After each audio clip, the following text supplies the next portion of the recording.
Let's talk about alignment. Not the kind on your Pinterest or your vision board. I'm talking about the slightly unhinged, quietly obsessed alignment when you're running on caffeine and chaos and your hoodie's 3 days old and you've started romanticizing, well, everything.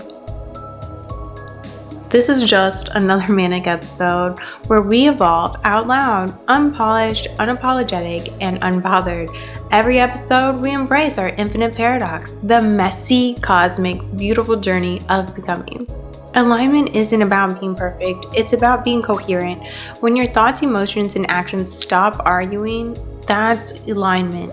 It's when your energy finally matches your effort. For me, alignment looks a lot like doing what I said I was going to do, even when the mood's gone. It's not waiting to feel inspired. It's deciding that the version of me that I want to become deserves consistency. Think of it like fine-tuning a radio. When you're even a little off, it sounds like static, but when you fine-tune, suddenly everything becomes clear. But your energy still whispers, "This is exactly where I'm supposed to be." It's delusional but determined. The one that hums louder than doubt, louder than logic. You're not chasing balance, you're chasing purpose. You may not be centered, but you're possessed, and in the best way. That's the kind of alignment that builds worlds. Let's ground this in something real, because alignment isn't just a vibe, it's biology in motion. Science calls it cognitive and emotional coherence. It's when your heart, brain, and body finally stop arguing and start collaborating. Your nervous system shifts out of survival mode and your creativity sharpens and your body literally just starts trusting you again. The Heart and Math Institute has shown this. When your heart and brain sync up, your intuition strengthens, your emotional reactions level out, and you move with the kind of calm precision that feels almost supernatural. But it's not magic, it's regulation. And then there's the reticular activating system, the filter in your brain that decides what gets your attention.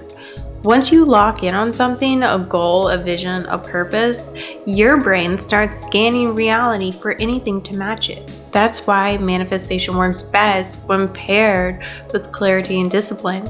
You're not summoning things out of thin air. You're training your biology to notice what feeds your focus. That's the real science of alignment. Decide, commit, and condition your body to believe you. Once your system's all in, hesitation doesn't stand a chance. Oh, while you're reprogramming your nervous system to unlock peak coherence, don't forget to stay hydrated. Winter is for deep work. It's the season of internal focus, the quiet kind that doesn't need to announce itself. While everyone else is slowing down, scrolling, and comparing, this is your chance to build quietly in the background. Not from pressure, but from alignment. There's a reason winter is the season for this. Biologically, our bodies and brains crave slower rhythms when daylight fades. Cortisol levels naturally drop, melatonin rises earlier, and our energy pulls us inward. It's literally nature's invitation to retreat, reflect, and rest. When the world quiets down, there's less external noise competing for our attention. Your nervous system finally has a space to recalibrate. And here's the shift. This isn't about hustling in burnout mode. It's alignment over action, doing less, but doing it with your full intent. Winter work hits deeper because it's rooted in awareness and not adrenaline. It's when consistency outperforms motivation. Ask yourself, what's one small thing I can do every day that my future self will thank me for? What distractions am I choosing that don't align with my vision? Because alignment isn't found, it's built brick by brick, repetition by repetition, until your daily actions start reflecting your long-term energy. Winter is the season where you plant roots so that when everything blooms, you're not starting over, you're already grounded.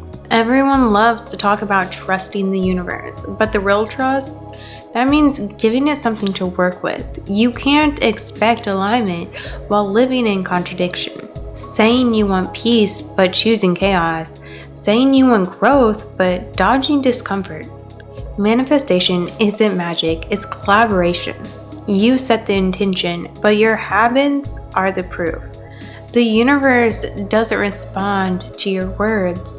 It responds to your energy, your follow-through, your daily repetitions.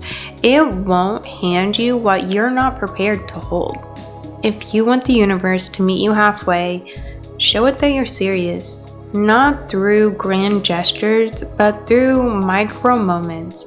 The early mornings, the quiet recommitments, the choices that no one else sees. Discipline gets a bad reputation. It sounds rigid and cold and almost militant, but in reality, it's one of the most powerful forms of self-love. It's how you prove to your future self that you mean what you say. If you can dream it, you can absolutely do it. But if you aren't disciplined in continuously showing up for that dream, expect the universe to mirror that energy right back at you. Energy meets energy, and discipline is how you keep the current alive. Here's the unglamorous truth. Alignment isn't all journal prompts and pretty lighting. It's gritty and it's uncomfortable. It's a series of quiet, brutal choices that no one claps for. Alignment will ask you to outgrow people who still feed your old habits, to say no to the temporary high that costs you long-term peace, and to rebuild your self-trust one boring, unfiltered, unposted choice at a time. It'll test you, not with chaos, but with silence. The silence of being misunderstood while you evolve, the silence of saying no when your ego wants validation, the silence of doing the work with no applause in sight. This is the part no one glamorizes, the part that actually rewires you, because alignment isn't about vibes, it's about energetic precision. It's emotional discipline disguised as peace. It's choosing to stay in integrity even when no one is watching, even when it's inconvenient. It's not crystals and moon water, it's saying, I want better. And then proving it through the small, relentless decisions that no one sees but you. Make it tangible. Audit your energy. Journal what gives versus drains your focus. Anchor your vision by writing your goals in present tense every morning. Use visual repetition. Create triggers, screensavers, playlists, routines, alarms that re-signal your commitment daily. Somatic grounding. Regulate your body before your mind. So morning walks, breath work, light movement. Reinforce micro-confidence. Keep small promises to yourself until your trust rebuilds. When you live like you already believe, the universe adjusts its speed to match your pace. Don't make this winter arc about isolation. Make it about initiation. Learn to move in silence without second-guessing your own rhythm, to stop performing your progress and start feeling it. You don't need to post your alignment, explain your growth, or prove your peace. You'll just know that quiet hum in your chest when everything finally clicks.